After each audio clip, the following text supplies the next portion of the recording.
예, 미디어 워치 TV 시청자 여러분. 요즘 이 보수, 저는 보수 개념이 좀 달라서 그런데, 그냥 대충 좀 편하게 범보수 진영이라 그럴게요.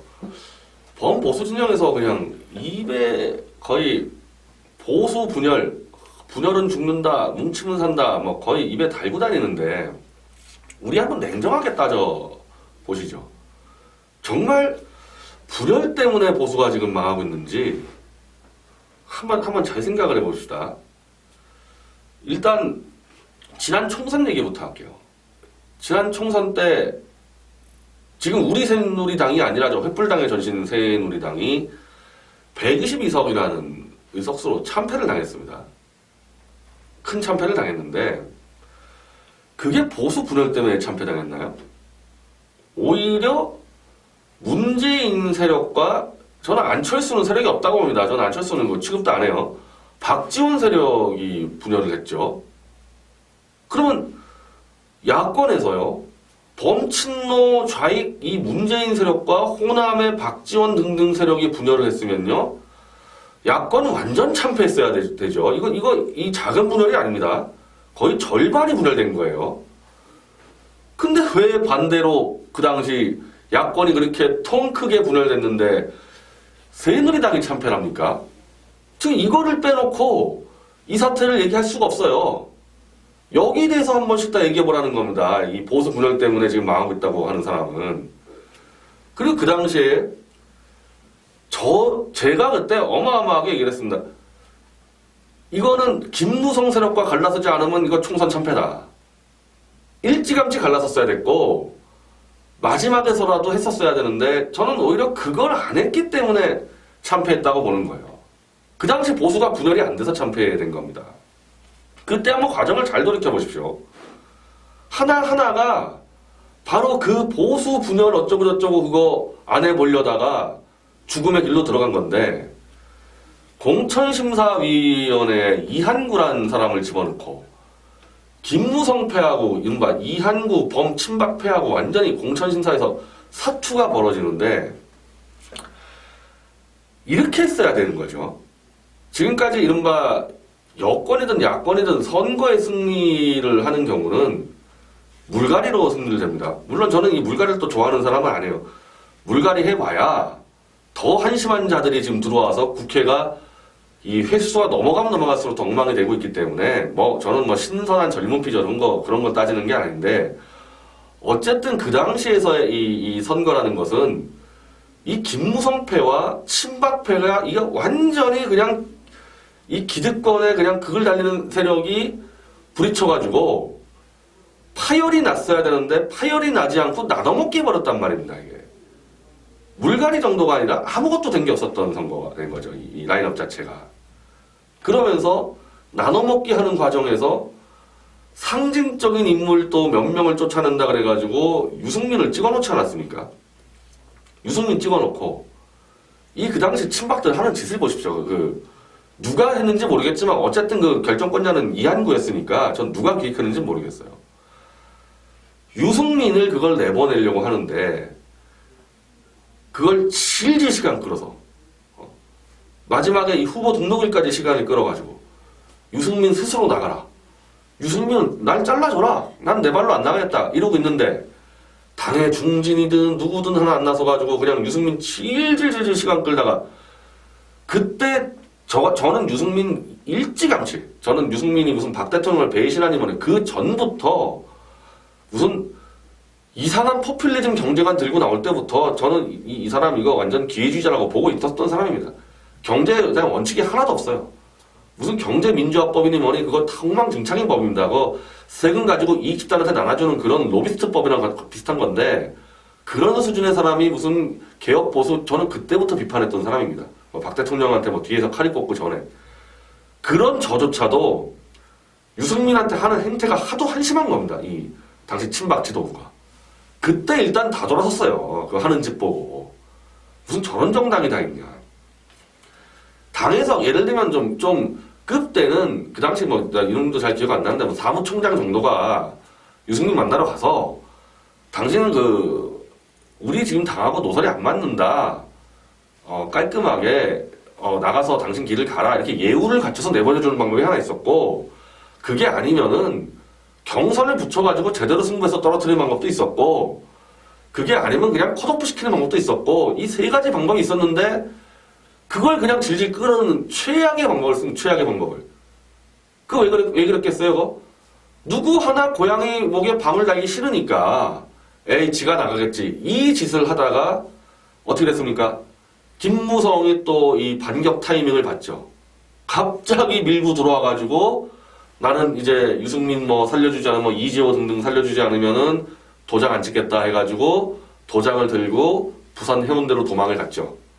자, 이때 기회 있었어요. 이때 당대표란 자가 도장을 안 찍고 도망을 쳤으면요, 그 유승민 지역구 보고 다 포기하고 김무성 제명하고, 이거는 우리 정말 마지막 대통령 남은 2년 임기 한번 승부 걸겠다. 근데 도저히 이 김무성 유승민과는 도저히 할 수가 없다.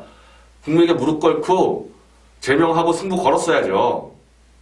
그때 그렇게 했어야 되는 겁니다. 그때 어떻게 했죠, 근데? 또 친박의 원유철이 뒤따라가가지고 이 부산 해운대까지 따라가서 도장 내놓으세요. 거기서 소주 한잔 하고 뭘 잘났다고 둘이서 기자들 불러놓고 소주 한잔 하고 다음날 올라와서 또 나눠먹기를 했어요. 그 당시에 마지막까지 나눠먹기 한 겁니다. 김무성 패하고 친박 패하고. 저런 정당, 그냥 마지막에 또 하나 기회 있었습니다. 기회 또 있었어요.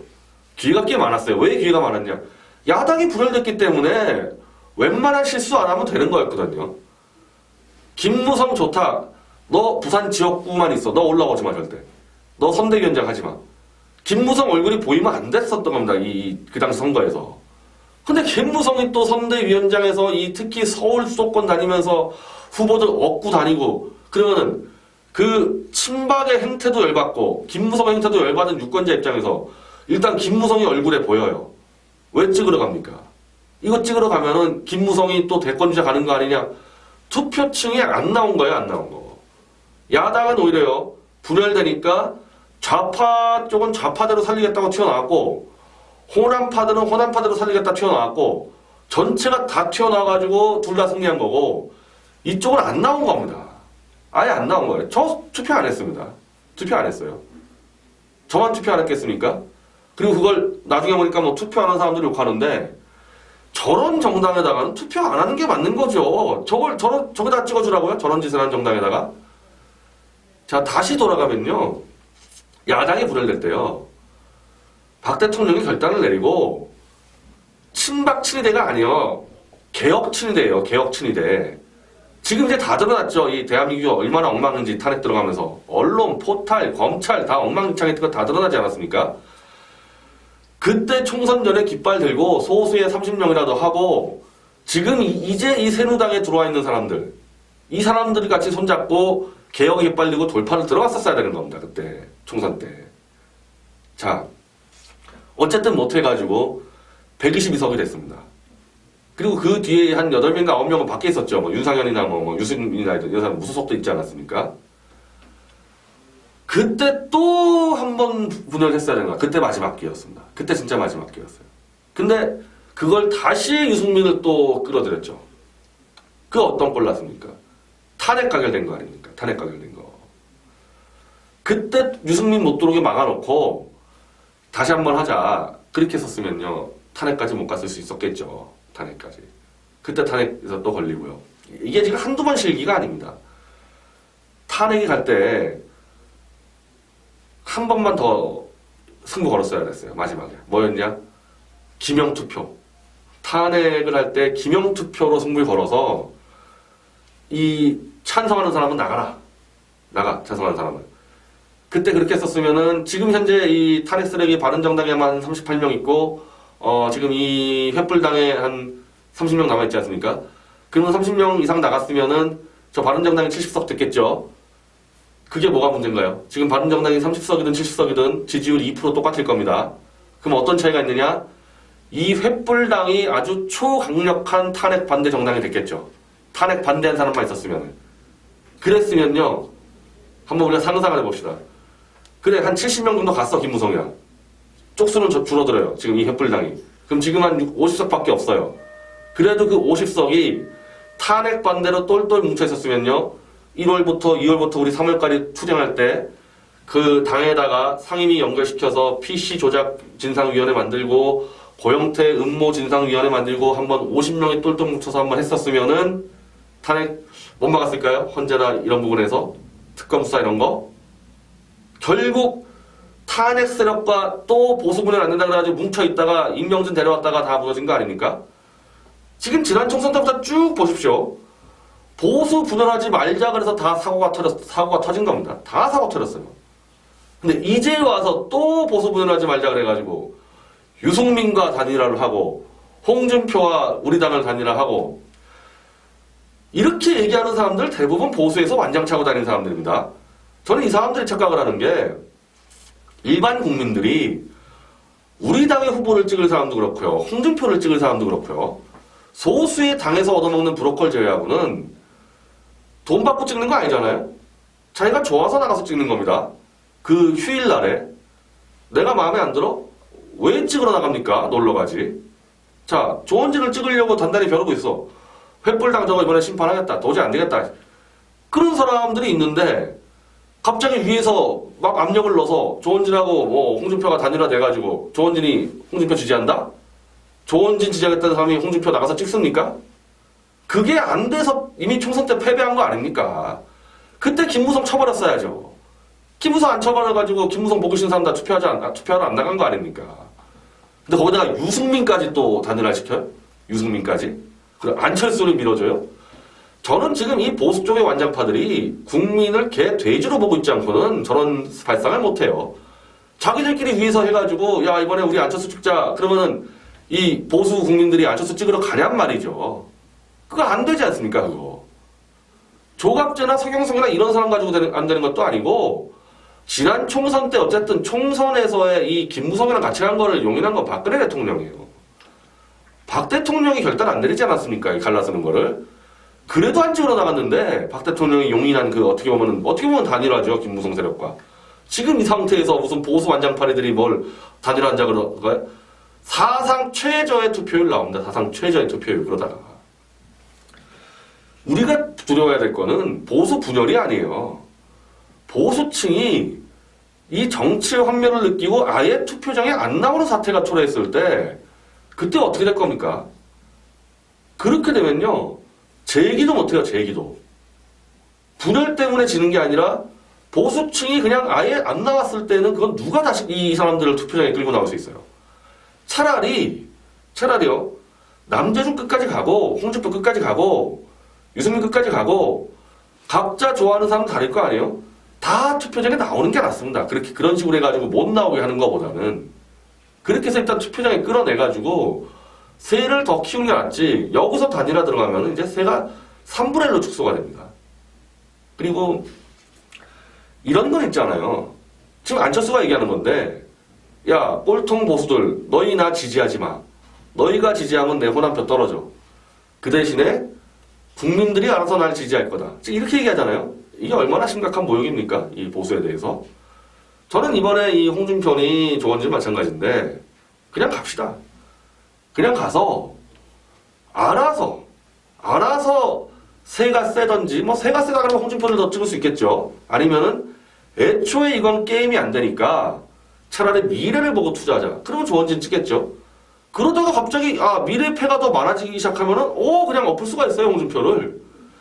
처음부터 조원진 대통령으로 보고 찍는 건 아닌데 홍준표도 어차피 가망성 없어. 차라리 미래를 보고 투자하자 하는 사람들이 좀 늘어나기 시작하면은 5%짜리 홍준표를 넘어서면요. 왕창 몰리면은 20-30% 나올 수 있는 겁니다.